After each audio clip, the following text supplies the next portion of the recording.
the occult, mysteries of the supernatural.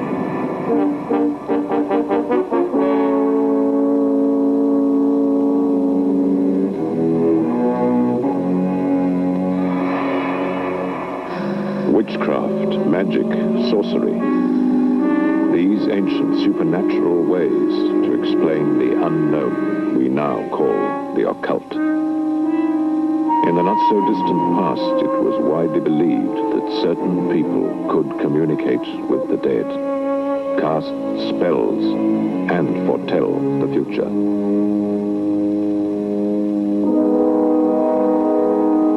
Today, many still believe that we have hidden and perhaps extraordinary powers. Reports of strange new energies and means of communication puzzle and fascinate us. Scientific experiments are now underway to probe such mysteries as extrasensory perception.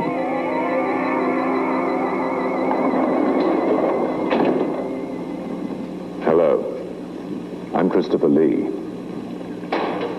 Like many of you, I have often wondered whether devils and demons, witches and warlocks really exist. If there are people who do have psychic powers, and if there really is life after death. More and more people are asking these questions and are daring to explore one of the true mysteries of the unknown, the occult. Many of us only experience the occult through horror films, such as The Legend of Hell House.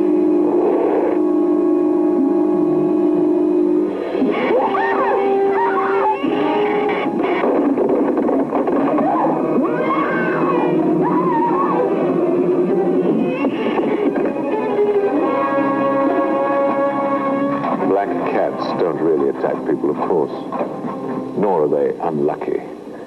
These are just superstitions, ancient beliefs from the past, when many people thought that natural events were caused by evil spirits, witches, or demons. This traditional occult belief in the supernatural has not disappeared. Today, many people still fear the most evil of all spirits, the devil. A fictional portrait of demonic power is seen in the movie The Omen. Here, a priest engages in the traditional struggle of good versus evil.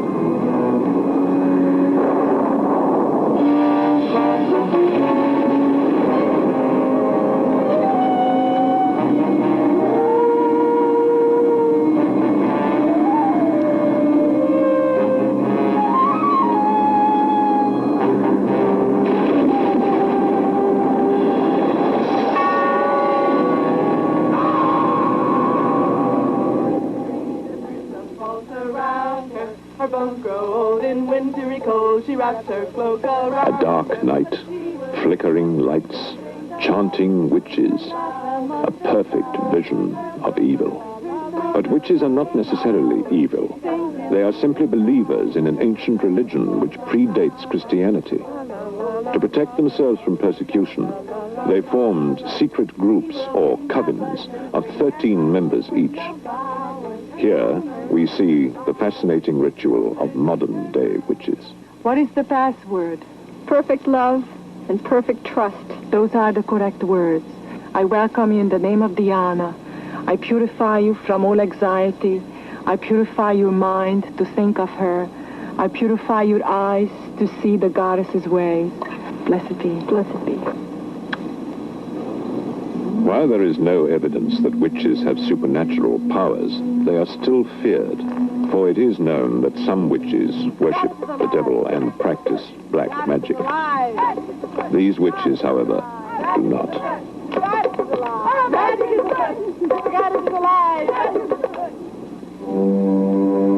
In Nosferatu, we see one of the earliest movie versions of the vampire legend. vampires do not exist. But like many occult beliefs, they symbolize our deep fear of death and the unknown.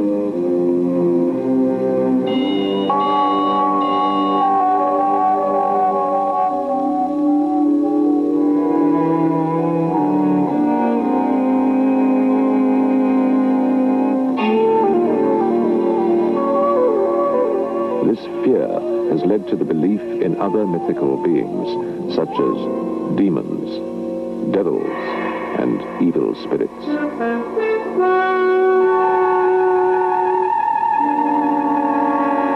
These terrifying figures were once held responsible for many of life's most frightening experiences: death, disease, and madness. Ancient beliefs and ancient images continue to exert their power, for there are still many things science cannot fully explain. I believe that astrology is based on science. It's based on astronomy, which is mathematical calculations. But just like anything else, it's an art. The 12 signs of the zodiac are the most familiar symbols of astrology. The belief that the position of the stars at our birth affects our character and our future. For thousands of years, astrologers advised kings and generals and thereby influenced many historical events. Even specific parts of the body are thought to be connected to the stars. To peer into the future is an age-old dream. And though science has not shown astrology to have any basis in fact, millions still read their daily horoscopes. Psychic powers and astrology are related just like psychic powers are related to everything else. I think that the whole human race is becoming much more psychic, but it certainly means that astrology is a lever into the subconscious.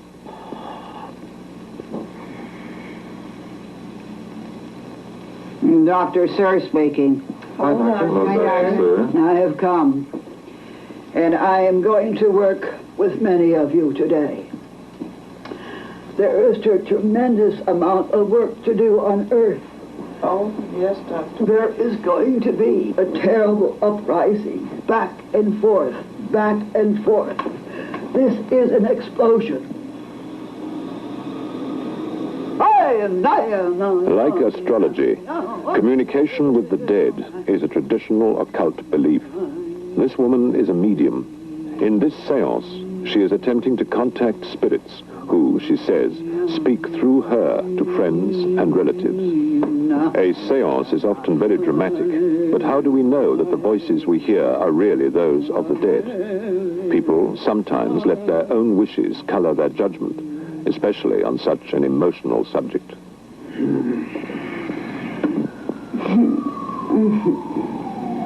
Hello, Snelch. Hello. Why don't you tell the people who I am? Well, it's my mother, and the reason I know is because she called me by an unusual pet name that she used to use when I was a little boy. It's S-N-I-L-C-H. It's called Snilch, and I've never heard that word anywhere. My son, there are many, and there are many waiting to come through. Fine. Can the dead really speak to us, or is it just an illusion? There are sometimes other explanations for the apparent success of a seance. If ghosts do exist, and some people are convinced that they do, what would they be like? Would they be friendly and talkative? Or would they be troubled, even angry? Next, from the movie Legend of Hell House, you will see the horrifying power and destructiveness of an enraged spirit.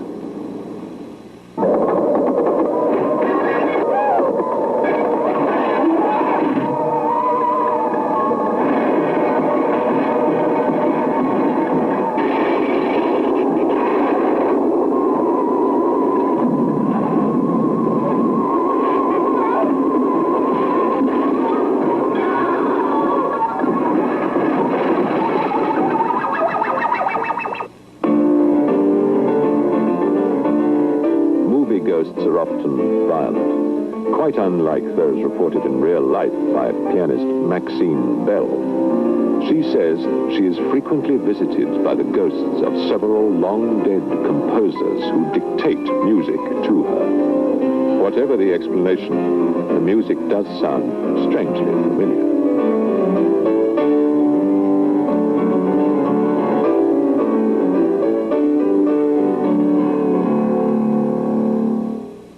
In 1938, I started hearing a full symphony orchestra, and I wasn't able to shut off the sound, and it was playing music in the style or the idiom of Tchaikovsky.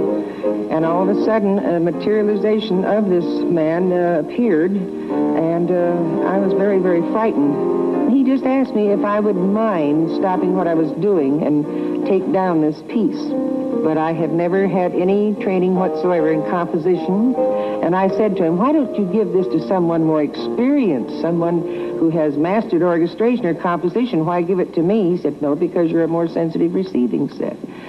When I began to feel so hopeless after 4 or 5 hours of continuous writing, he just wouldn't let me give up. He just worked right with me, and he says, I will help you. And he just continuously helped me. I hear this music continuously.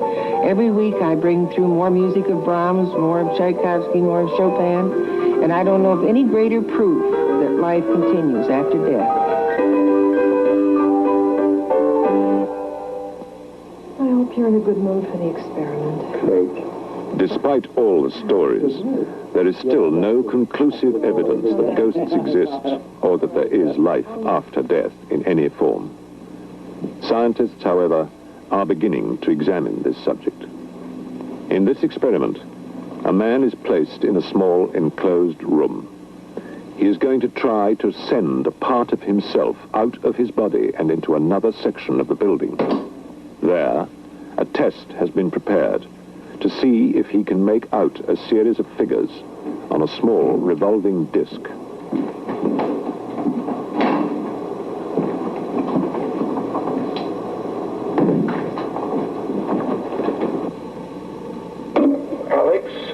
Are you ready for the first trial? Yes. As soon as you got your target ready, just holler, and I'll get set from here. Target number 1 is ready. Fine. The target number 1 is ready for you. Take a good look. Okay. I'm breathing now to form the light. My other body is taking over. Thousands of people have reported out-of-the-body sensations. As this man describes leaving his body and floating down these corridors, we get a sense of what this mysterious experience may be like. My body, my second body is there now. I am now at the box, looking in. Very good. Tell us what you see. Lower left hand. Left arm.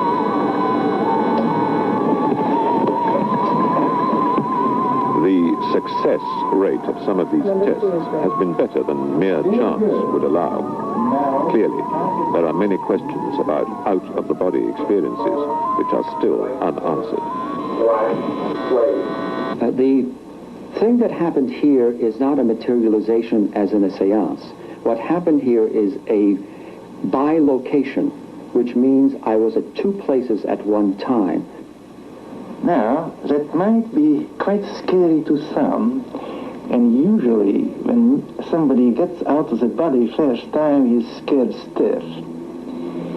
But if you start to ruminate and think about it, it gives a joy.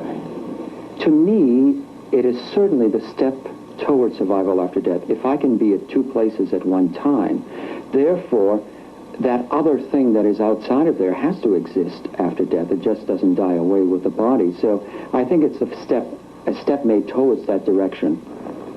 Scientific experiments like these could someday, one way or the other, prove if there is life after death.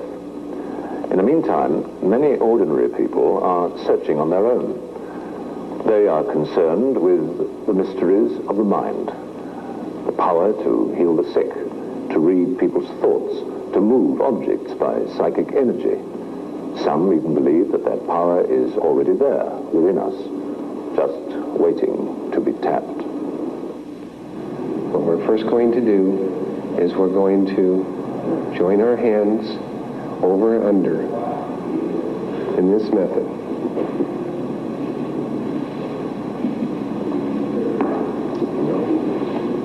We are balanced, yin-yang, male-female. Take a deep breath.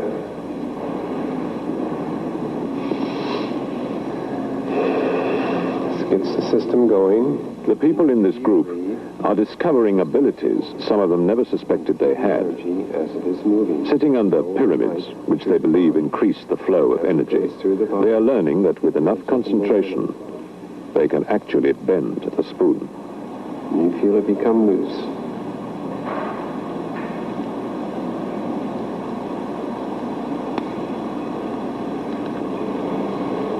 I think it's still going. Still going. Yeah. With one hand is just enough to get confidence. Okay, take the other hand and you can go ahead and manipulate it. This power may be no more than the combination of a warm spoon and a strong thumb. But like many who have an experience they cannot explain, these people find an answer in mysterious psychic forces. Is it extrasensory power? What or it really is is it a wishful focusing thinking? of all the energy within the body. The only purpose, remember, for this spoon bending is just to allow an opening, a conscious opening by which you can see for yourself the energy manifesting. You feel like the energy flow from your hands that go, just energy. It's energy that you can feel. It feels like rubber, and you just push it down. Right now, when I feel like I'm not ready for the bend, I can push and push with this strength, and I don't get anywhere. But when I feel it ready to go, it gets soft, and it's like I'm directing the energy to that one area. I feel it's the same energy that we can direct in healing. I mean, what's the purpose of bending a spoon? But it's the same type of energy we can direct towards healing and towards many other what we call psychic abilities. It's just the inflow of the positive energy. These energies are here in every place for you to use it. It's just a matter that you learn to be a channel for these energies. Faith healing, which has been practiced for thousands of years, is still widespread. And in a surprising number of cases, the laying on of hands actually seems to work.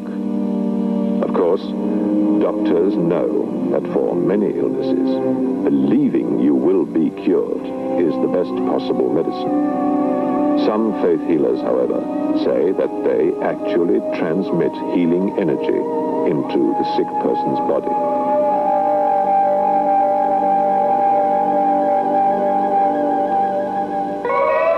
Using a process called Kirlian photography, scientists are now trying to take pictures of this psychic energy. In this example, part of a leaf is cut away. When the larger part is charged with electricity, an aura or outline of the entire leaf can be seen. Whether this aura is a form of energy or simply the result of the electric current is still being debated. Perhaps the most exciting research is being done in the dramatic field of ESP, extrasensory perception.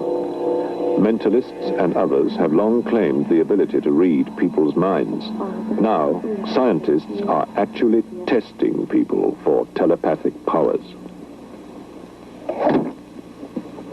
As the subject relaxes, the scientists monitor her brain waves. Soon, she will try to receive a mental image being sent to her by someone hundreds of miles away. Ellen, can you hear me? Ready to go. Okay. Just think out loud. Describe whatever is going through your mind. All right?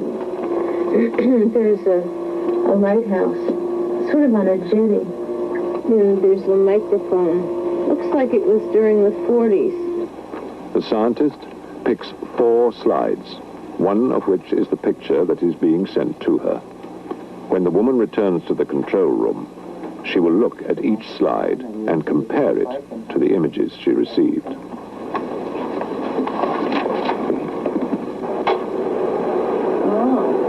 My first image was of a dome-shaped lighthouse, wasn't it? Mm-hmm. It was my very first image. A fish. Jack Benny.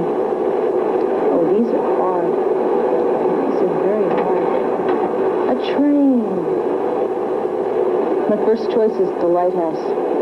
The windmill.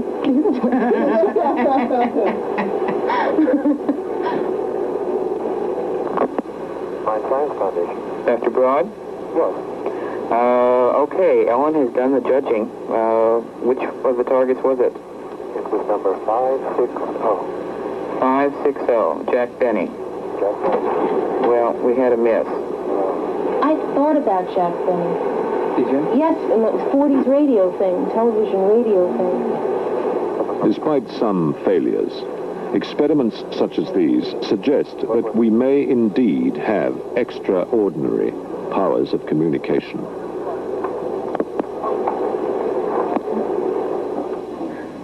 The occult continues to fascinate us because of the natural human desire to understand and control our world.